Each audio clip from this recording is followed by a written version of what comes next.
Hi. Mm. Okay, we're going to talk about the different survey formats. I'm not going to tell you exactly what questions to ask yet. We're going to talk about the basics and the fundamentals and just get clear on what's available to you.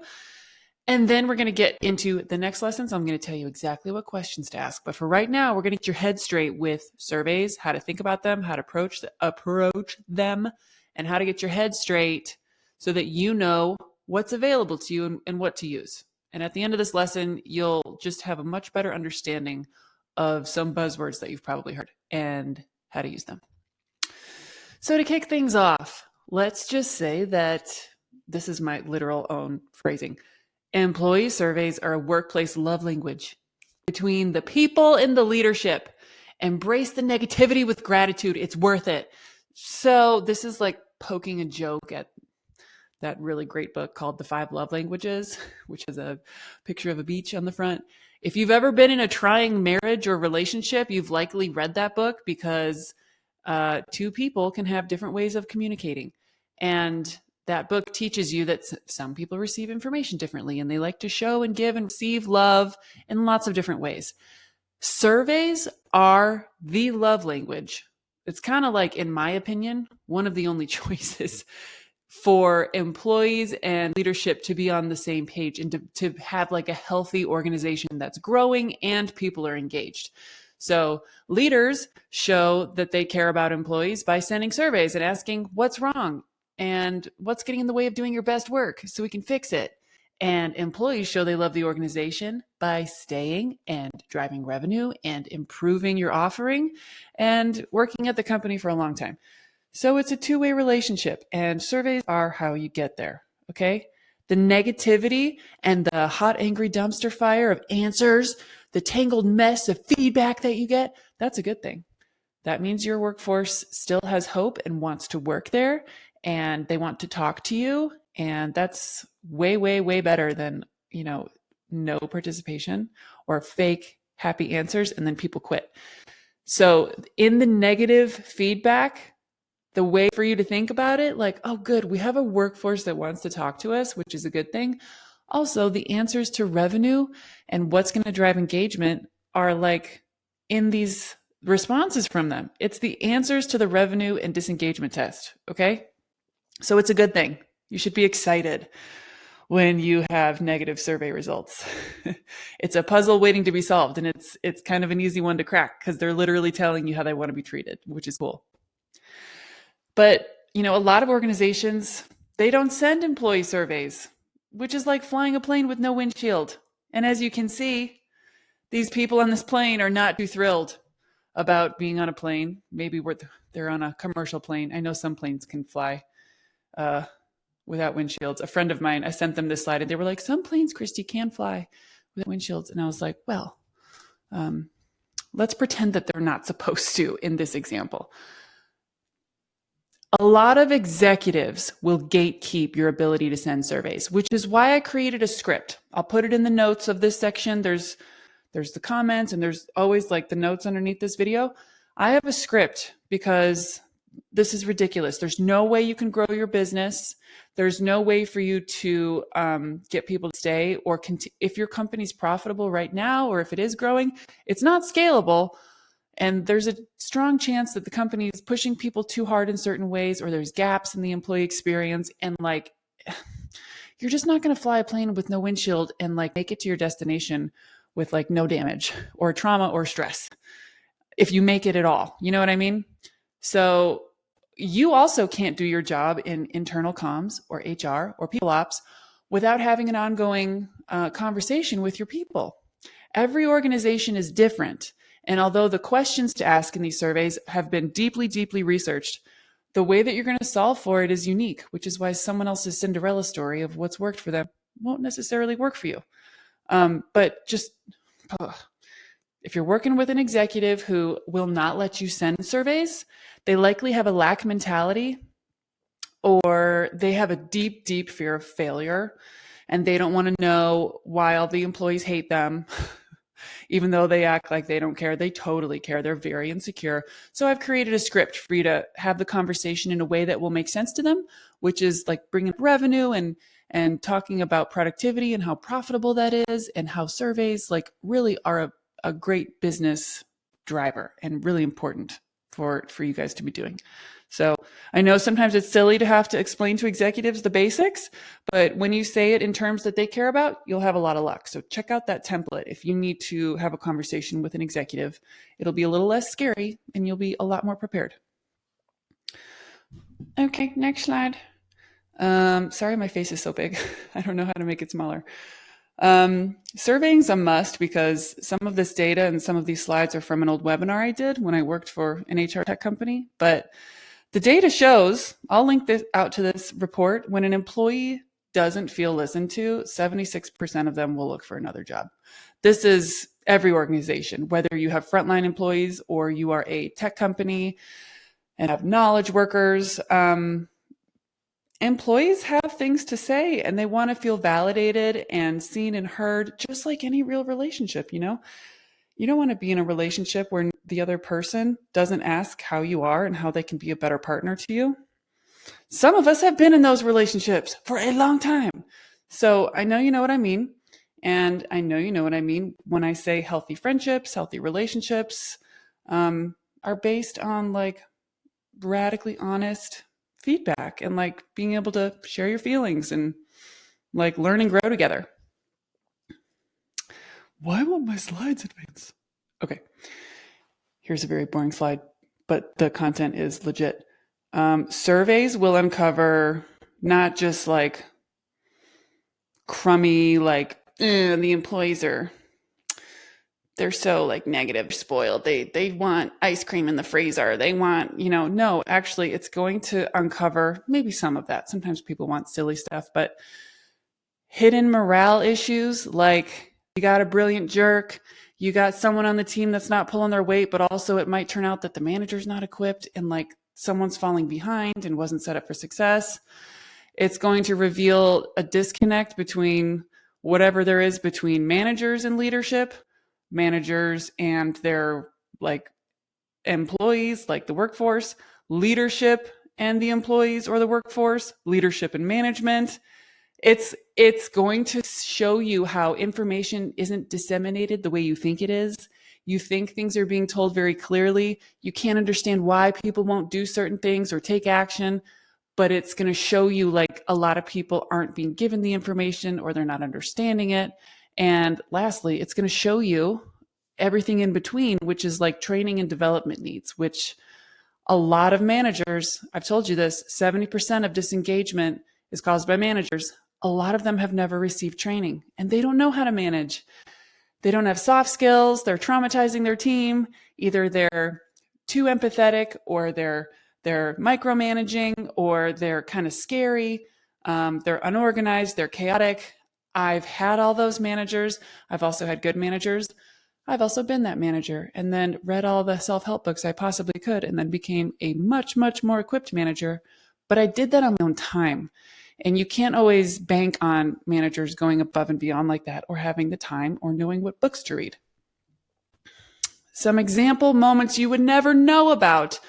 I know some of you have frontline workforces, so swap out the name or the word laptop with like a certain type of tool or like a uniform. There are things that are unfolding in the everyday employee experience that you would never know about because how could you? But these are the things that I've told you build up over time. And as you add more employees or you grow or you shrink, but like people turn over and new people join, they all have feedback and there are patterns to be found and easy things for you to fix. But you can't be there for every conversation. You can't be there for every meeting, every interaction. That is literally impossible. So surveys are how you find the broken moments of your employee experience for your people that are worth paying attention to, because you can't like be like a monkey on everyone's back and be like, did you like that interaction? Did you like your one-on-one with your boss? Did they scare you? Did you feel listened to? Did you get told good job this week? You don't have time. Hey, slides. Can you like advance, please? There we go. Surveys fail for lots of reasons, but generally it's for these three. When leadership doesn't take it seriously, like I said, like when you don't have buy-in from the top, it's really hard to send surveys at a regular cadence, because then you're finding out all this crazy yuck stuff and then you don't even have buy-in to go fix it because the leadership isn't like paying attention or seeing why it matters. So we're going to teach you how to have those conversations, use the script, or in the alignment chapter, we're going to talk a lot about understanding your stakeholders and talking in terms that people care about. But when leadership isn't prioritizing it, it's tricky. Employees resist taking them. I know that's the bane of lots of survey sending, is like, we had 15% participation. And it's like, I understand. It's really frustrating when you spent the time to put a survey together and then nobody will take it. I'm going to coach you on how to avoid that. I know, pause. I know right now you're thinking, Christy, tell me now. This course is going in a certain order and it's divided into chapters so that you can refer back very easily. Right now, we're just laying the foundation. I'm going to tell you all the survey questions to ask. I promise you.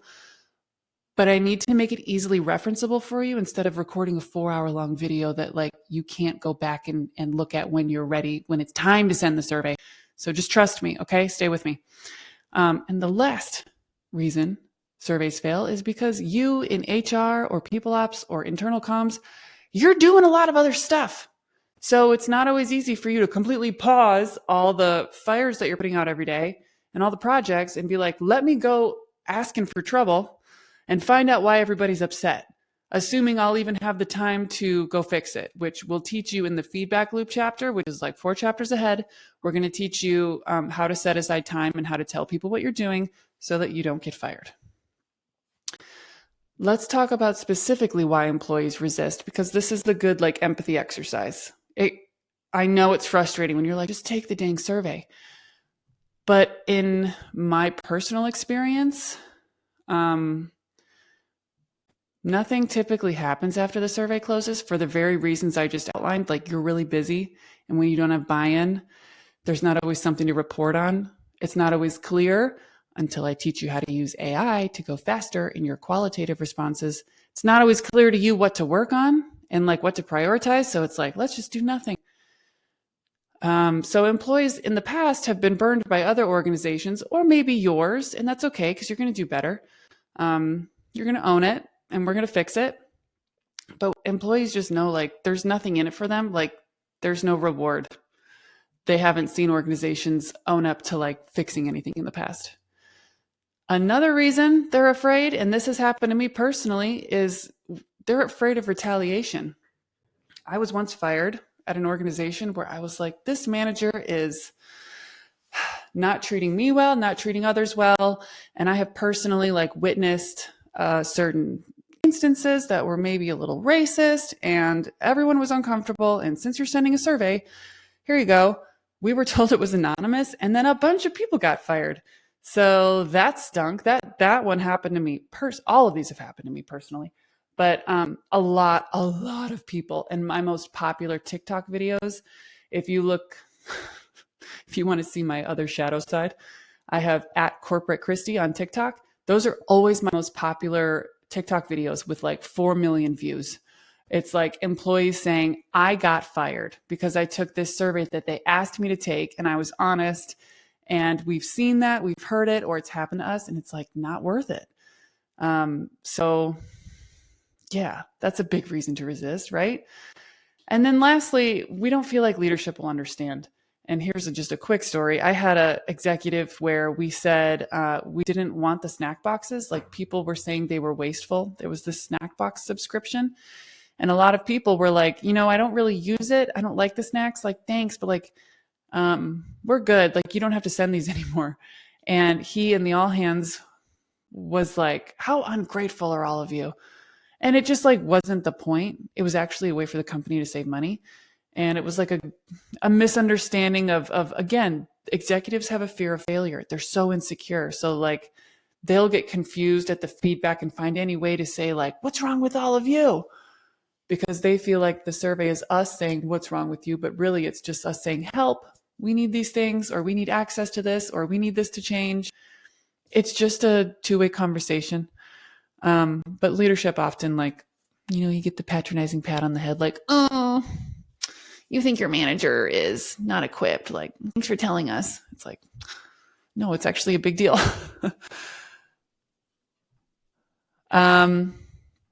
Let's talk about now probably what you've been waiting for, the big 4 survey formats. I really want to make this circle smaller because I feel like you can see, like, there we go. Let's do that. Okay, I'll be up here. I have 4 survey formats that you will learn how to send at a cadence of the 12 months in a year. Okay, right now I'm just going to tell you what they are. And I know at first you're going to think like, how am I going to have time to send 4 different surveys? You will, because we're going to time block, and you'll see there's like a pattern for when you send things. And the more years you work at an organization, you'll fall into a rhythm. But there is a cadence to sending these. But right now, I'm just going to get you clear on what they are. Okay. So first up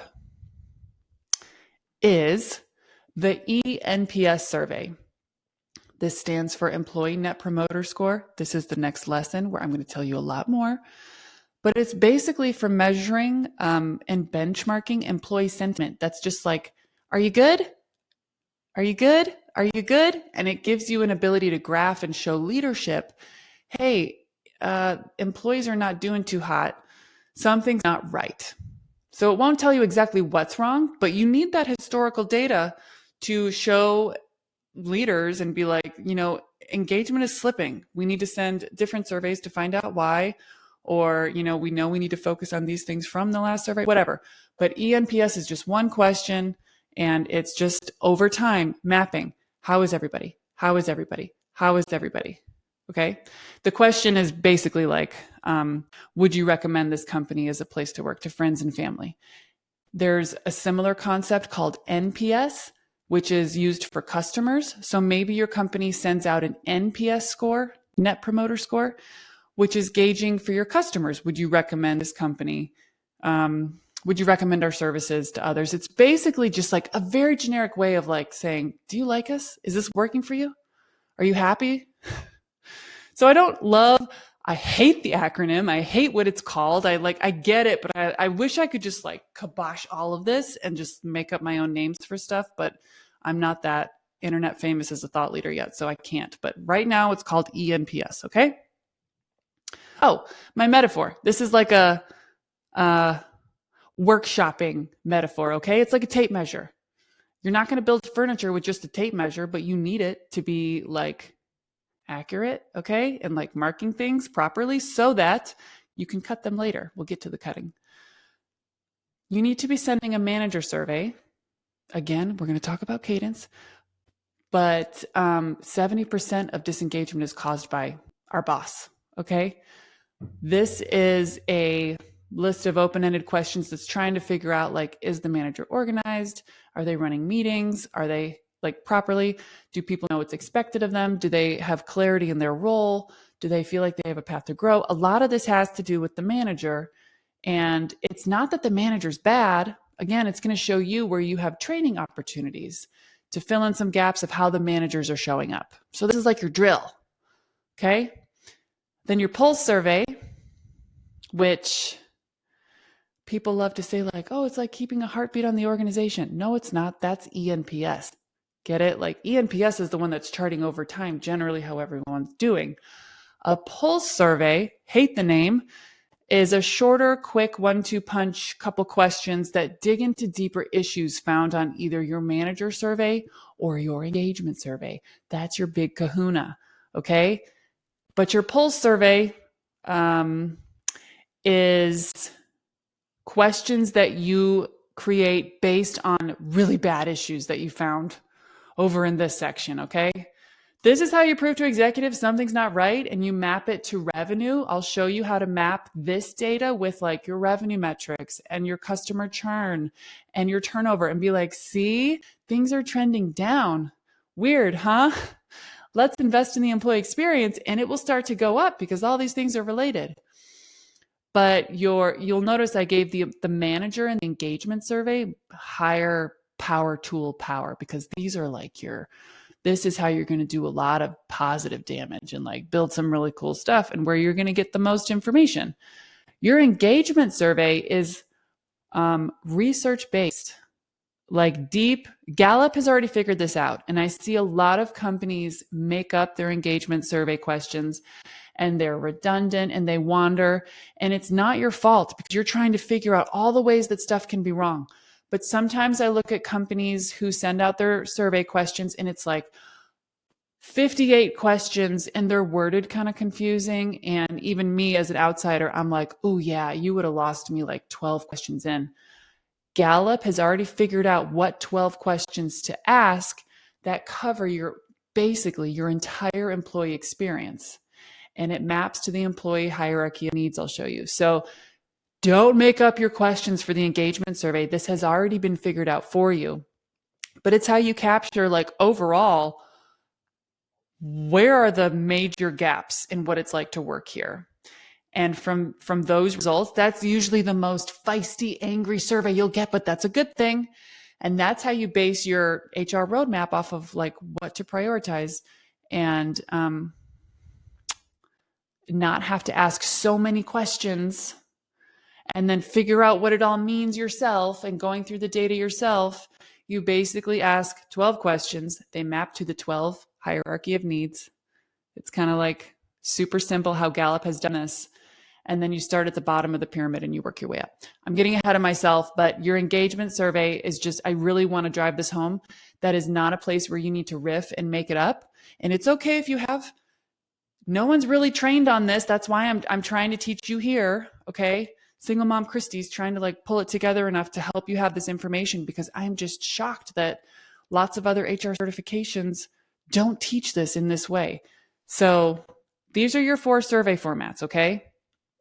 You use them for different reasons, just like you would use tools for different reasons. You can't build a chair without a tape measure. I'm sorry, you couldn't build a chair with just like a tape measure and a hammer. You're gonna need a saw. You can't build a chair with just a saw and a tape measure. You're gonna need, do you see, like, there's a mix. There are different reasons that you send these surveys, and you're gonna get really good at knowing the difference and getting into a monthly cadence. I know it's like, Christy, there's no way I can send a survey a month. I promise you there is. And you'll see how pretty soon, especially once you get the right head count, once you get buy-in from the executive team, because they can see some positive momentum and some results, and the bottom line's going to go up, like, this is going to start to be fun. So for now, I just wanted you to know the formats and get the biggest takeaway, which is just that you can't drive engagement without sending surveys. If you try to talk to an executive who's like, you're not allowed to send surveys, you will atrophy all your skills. You'll burn out. You'll go crazy because you know your people aren't quite right, and it's not going to be a rewarding situation. So I'm not telling you to quit your job, but I'm also saying don't stay somewhere too long if it's not a good fit and you can't actually do your job. You can't do your job with 2 hands tied behind your back, and you need surveys and employee feedback to do your job. So my question for you in this lesson is, do you feel you have buy-in from your CEO or your head honcho, head honchette, whoever it is, to send surveys? And if not, what's your go forward plan? Maybe you have a CHRO, maybe you have a director, maybe you have a VP above you. You know, you want to have a conversation with them and be like, what do you think about the fact that we don't send surveys? Some of you are those people in this course, but I know some of you report into those people, and sometimes we call them like the old dog mentality. They're not old people. It's not an ageism dig. It's more like they're of like the hustle culture. Don't ask, don't tell, just get it done, be quiet.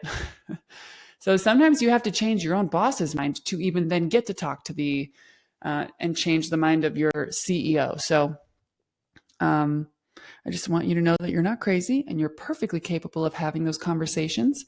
And if it doesn't go well, try again when it's appropriate, but you have my full permission to release yourself from a situation that is not meant for you. And there's lots of organizations out there that are looking for a leader like you who do get it. I promise you. I talk to those founders all the time. Anyway, I'm soapboxing. And the next lesson is going to be all eNPS focused. I'm going to teach you how to score your questions and how to, I'm sorry, I'm going to teach you the question to ask and then how to calculate your score over time and begin charting and benchmarking that first survey format. And we're going to go one by one.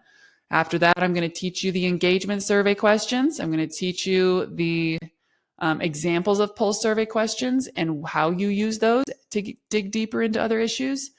And then I forget which one I haven't mentioned last.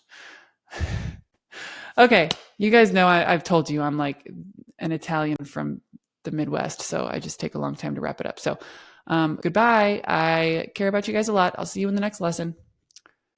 Toodle-doo.